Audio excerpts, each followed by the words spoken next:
Chapitre 1. Les fondements bibliques du mariage. Ah, le mariage. Cet étonnant contrat où deux personnes décident de partager leur vie et leurs chaussettes sales pour l'éternité. Ou du moins jusqu'à ce que la pile de vaisselle sale atteigne 1 mètre de haut. Mais avant de plonger dans les détails de la vie conjugale, il est judicieux de jeter un coup d'œil à ces fondations bibliques. Dans le livre de Genèse, le chapitre 2, le verset 24, la parole de Dieu déclare, je cite, « C'est pourquoi l'homme quittera son père et sa mère et s'attachera à sa femme et ils deviendront une seule chair. » Fin de citation. Là, dans le jardin d'Éden, au tout début de l'histoire humaine, Dieu a conçu l'idée du mariage comme une union sacrée entre un homme et une femme. Une seule chair, a-t-il dit. Et cela signifie bien plus que de partager un compte bancaire.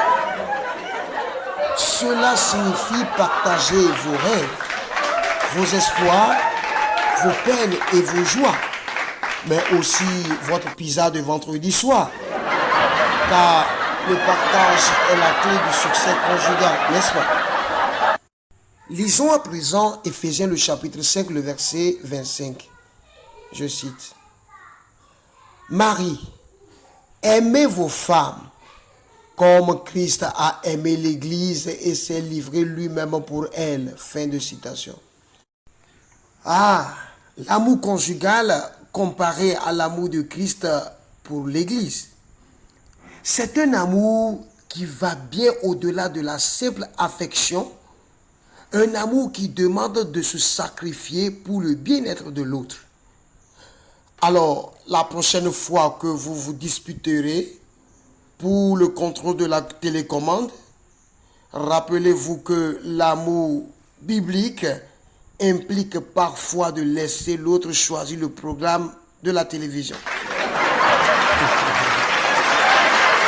Le mariage, c'est comme un jardin. Il a besoin d'entretien, d'attention et d'amour pour s'épanouir. Si vous avez déjà essayé de faire pousser des roses sans eau, vous savez à quel point cela peut être difficile. De même, le mariage nécessite de l'effort et de l'engagement pour s'épanouir. Mais lorsque vous le cultivez avec soin, il peut être une source de beauté et de joie inestimable.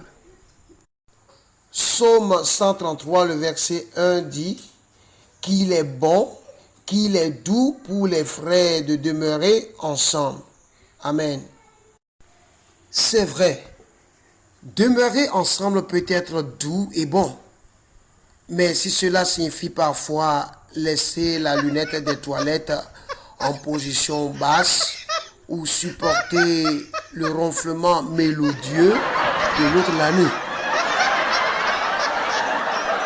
Le mariage, c'est une aventure partagée, avec ses hauts et ses bas, ses rires et ses larmes, mais aussi une source inestimable de soutien, d'amour et de croissance personnelle. Que retenir de ce premier chapitre? Le mariage, selon la Bible, est bien plus qu'un simple acte légal. C'est une alliance sacrée, je dis bien une alliance sacrée. Un engagement profond, un jardin à cultiver avec amour. Et rappelez-vous, même si le mariage peut parfois être un véritable numéro de cycle, il est aussi l'une des plus grandes aventures que vous puissiez entreprendre.